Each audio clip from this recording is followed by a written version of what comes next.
Hello दोस्तों, आपका स्वागत है हमारे यूट्यूब चैनल में। देखिए, हमारा सिंपल इंटरेस्ट के आगे के क्वेश्चन इस वीडियो में हम कर रहे हैं। तो चलिए देखिए क्वेश्चन क्या क्या है। देखिए 10 क्वेश्चन हमने कर दिया ना, 11th क्वेश्चन से इसमें करेंगे। तो क्या क्वेश्चन बोल रहा है, वह मूल राशि बताइए जिस पर 5% प्रतिवर्ष की साधारण ब्याज दर पर प्रतिदिन 1 रुपये का ब्याज मिले। ठीक है, हमको 1 रुपये का ब्याज चाहिए है प्रतिदिन।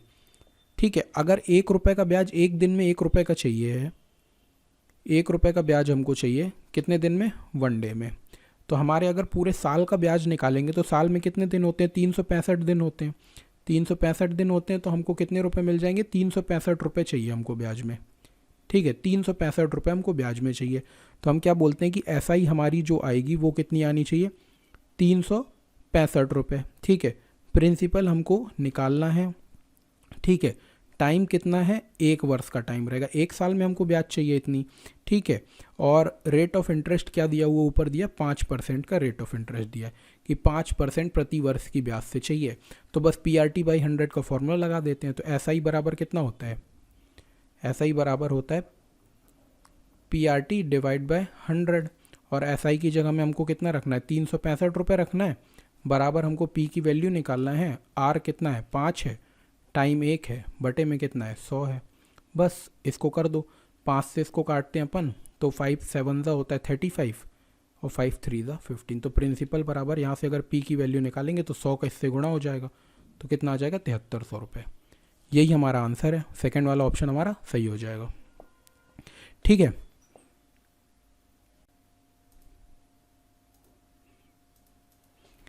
देखिए इसमें क्या है, 800 रुपये की राशि साधारण ब्याज की एक निश्चित दर पर 3 वर्ष में 956 रुपये हो जाती है। ठीक है, यदि ब्याज दर 4% बढ़ा दी जाए तो वह राशि 3 वर्ष में कितनी हो जाएगी? ठीक है, देखो 800 रुपये की कोई राशि थी, 800 रुपये की कोई राशि थी, कितनी बन जा रही है? 956 बन जा रही है। तो अगर हम ब्याज देखें तो इसमें कितना रुपये जुड़ गया है? 156 रुपये जुड़ा है ना। तो यही इसका क्या हो जाएगा? ऐसा ही हो जाएगा। तो SI कितना आ गया? 156। क्या किया हमने? 956 में से 800 को घटा दिया। और कितने वर्ष में ये हो रहा है? 3 वर्ष में ये हो रहा है। ठीक है, तो 3 वर्ष में इतना हो रहा है। तो हमको क्या बोल रहा है, सबसे पहले तो हमको रेट ऑफ इंटरेस्ट निकालना पड़ेगा। तो देखो 3 वर्ष में अगर कितना रुपया बढ़ रहा है? 156। तो 1 वर्ष में कितना हो रहा होगा? इसको 3 से डिवाइड कर देंगे तो 3 5 और 3 2। तो 1 वर्ष की जो इंटरेस्ट आ गई है, ब्याज आ गई है, वो कितनी आ गई है? 52 रुपये आ गई है। ठीक है, तो 52 रुपये का अगर हम 800 से परसेंटेज निकाल लेते हैं तो वो क्या आ जाएगा? ब्याज की दर आ जाएगी, यानी R की वैल्यू आ जाएगी।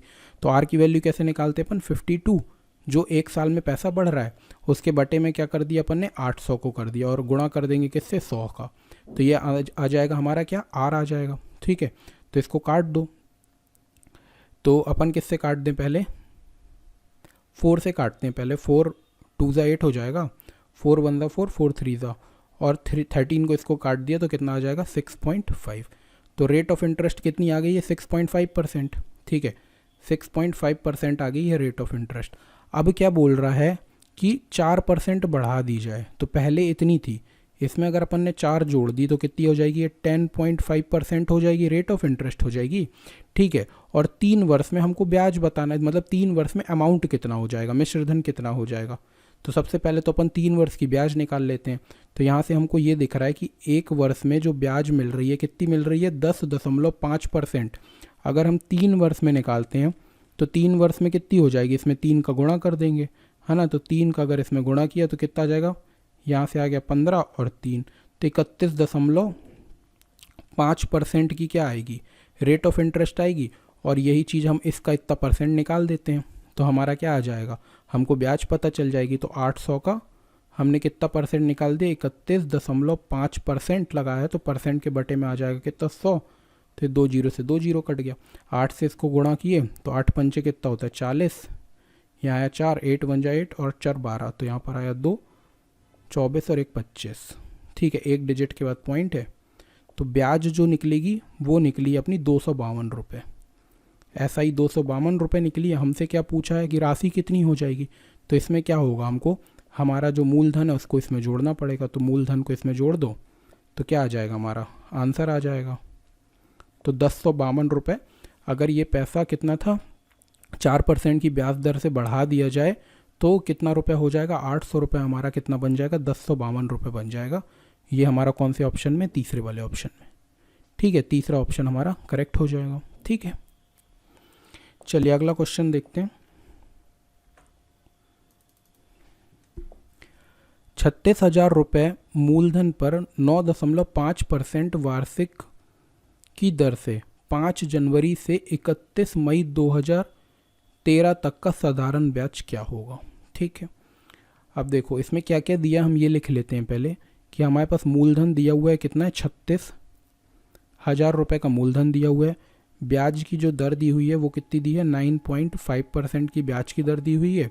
ठीक है, और समय हमसे बोला हुआ है कि 5 जनवरी से 31 मई तक का निकालना है। देखो समय हमको निकालना है कितना, 5 जनवरी से लेकर 31 मई तक का। तो हम क्या करते हैं ना, डेज निकाल लेते हैं। तो देखो 5 जनवरी में कितने दिन होते हैं, 31 दिन होते हैं। तो 31 में से अगर 5 हम घटा दें तो हमारे पास डेज कितने आ जाएंगे, 26 डेज आ जाएंगे। ये हो गए जनवरी के। फिर अगर फरवरी के देखें तो फरवरी के कितने दिन आ जाएंगे, 2013 है ना, तो 28 दिन आ जाएंगे। फिर 28 के बाद कौन सा आता है, देखो मार्च आता है, फिर अप्रैल आएगा और फिर मई आएगा। ठीक है, तो मार्च में हमारे कितने दिन होते हैं, मार्च में 31 दिन होते हैं। फिर यहाँ पर 30 दिन होते हैं। फिर यहाँ पर पूरे के पूरे कितने दिन है, 31 दिन है। तो देखो सबको जोड़ दो, सबको अगर हम जोड़ेंगे तो देखो यहाँ पर कितना है, मई में कितने दिन, 31 दिन है। ठीक है, तो देखो 30 कितना हो गया, 90, और 90 और 2 कितना हो जाएगा, 92। इन तीन को जोड़ दिया यहाँ पर तो 92 आ गया। ठीक है, अब यहाँ पर 20 और 40 है ना, और 40, 50 और 54 कितना आ जाएगा, 54। ठीक है, अब बस इसको जोड़ लो, 4 और 2 कितना हो गया, 6 हो गया, और 9 और 5 कितना हो गया, 14। तो हमको कितने दिन की ब्याज निकालनी है, 146 दिन की हमको ब्याज निकालनी है। ठीक है, अब हम ये देख लेते हैं, बस हम क्या करते हैं, बस SI के फॉर्मूले में पुट कर देते हैं, आंसर आ जाएगा। ठीक है, तो SI हमको निकालनी है। तो SI बराबर कितना होता है, PRT डिवाइड बाय कितना होता है, 100 होता है। बस निकाल दो।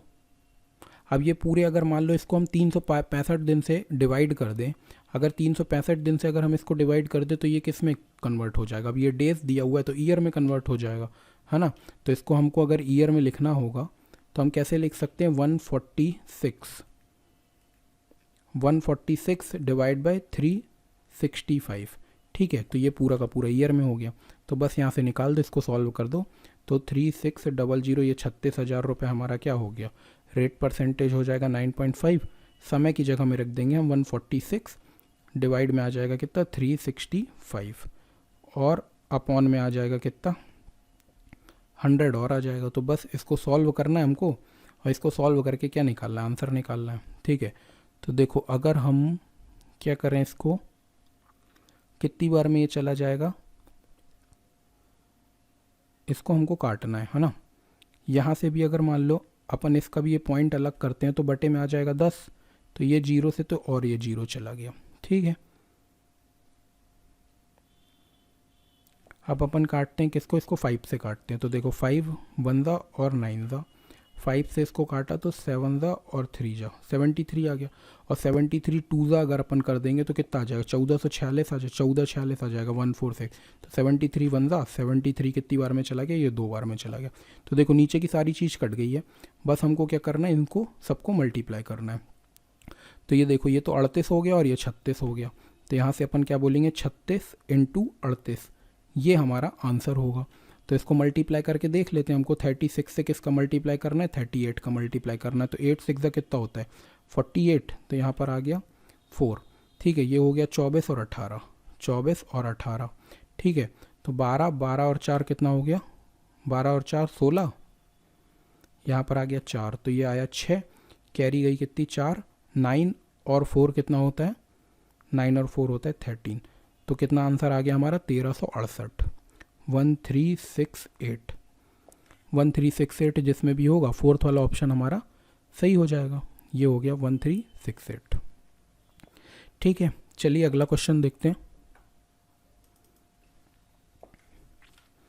बैंक द्वारा साधारण ब्याज की वार्षिक दर 5% से घटाकर 3/1/2% किए जाने पर किसी व्यक्ति की ब्याज से होने वाली वार्षिक आय 105 रुपये कम हो गई। बैंकों में कितना रुपए की राशि जमा करवाई गई थी। ठीक है, देखो एक बार और क्वेश्चन समझ लेते हैं। बैंक द्वारा साधारण ब्याज वार्षिक दर मतलब पहले 5% थी, बाद में कितनी कर दी घटाकर 3/1/2% कर दी गई। ठीक है, तो पहले ब्याज की दर थी कितनी 5%, बाद में ब्याज की दर कर दी कितनी 3/1/2% कर दी गई। ठीक है, तो किसी व्यक्ति की ब्याज से होने वाली वार्षिक आय 105 रुपये कम हो जाती है। यानी कि अगर हम इससे पहले इस ब्याज से हमको पैसे मिल रहे थे, बाद में इस ब्याज से मिलने लगे, तो अगर हमको कितना रुपए कम मिलने लगा 150 रुपये कुल मिला के, इससे माइनस अगर हम इसको कर देंगे तो बराबर आ जाना चाहिए कितना 105 रुपये आ जाना चाहिए।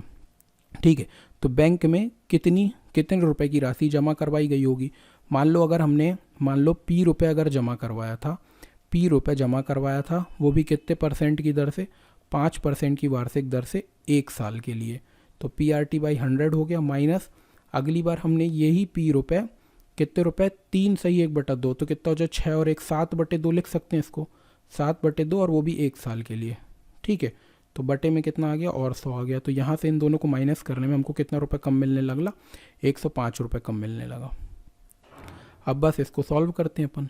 ठीक है, तो यहाँ पर देखो ये मान लो ये 2 है, अगर इसका LCM अपन लेते हैं तो कितना आ जाएगा 200 आ जाएगा, है ना। 200 आ गया, तो यहाँ पर 5 दूनी 10, तो कितना आ जाएगा 10P आ जाएगा, माइनस कितना आ जाएगा 7P, बराबर किसके आ जाएगा 105 के। बस अब यहाँ से कितना बचा 3P बचा, 3P बराबर हो जाएगा 105 × 200। तो यहाँ से अगर इसको 3 से काटते हैं तो 3 3 9 और 3 5 15 और 35 दूनी कितना हो जाएगा 70 और 2 0 बगल में, तो 7,000 रुपये हमारा क्या होगा प्रिंसिपल रहा होगा, यानी मूलधन रहा होगा। तो चौथा वाला ऑप्शन हमारा सही होगा। ठीक है, चलिए अगला क्वेश्चन देखते हैं। जब मूल राशि 2,000 रुपये साधारण ब्याज दर पर 5% और समय 2 वर्ष हो तो भुगतान की जाने वाली राशि कितनी होगी। ठीक है, मूल राशि हमको प्रिंसिपल जो दिया उसको लिख लेते हैं।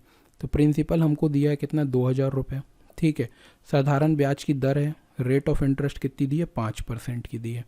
ठीक है, और समय क्या दे दिया हमारे पास 2 वर्ष का समय दिया हुआ है। तो भुगतान की जाने वाली राशि कितनी होगी। तो बस यहाँ से ऐसा ही निकाल लेते हैं अपन। तो ऐसा ही कितना आता है PRT/100, तो 2,000 × 5 × 2 बटे में आ जाएगा कितना 100। ठीक है, तो ये 10 हो गया, 10 का गुणा करेंगे 20 से, तो 10 का गुणा किया 20 से तो कितना आ जाएगा 200 रुपये आ जाएगा। ठीक है, तो 2,000 में क्या किया अपन ने 200 को प्लस कर दिया, वो हो जाएगी ये प्रिंसिपल, मतलब हमसे क्या बोला मिश्र धन पूछा है, तो 2,000 में 200 जोड़ दिया तो कितना आंसर आना चाहिए हमारे पास 2,200 रुपये हमारा आंसर आएगा। ठीक है, तो 2,200 रुपये कौन से ऑप्शन में, तीसरे ऑप्शन में, तो ये हमारा सही हो गया। ठीक है, चलिए ऐसे 5-5 क्वेश्चन करके करेंगे हम। आगे के वीडियो में मिलते हैं, नेक्स्ट वीडियो में। हमारे अभी 5 क्वेश्चन कंप्लीट हो गए हैं। ठीक है, थैंक यू।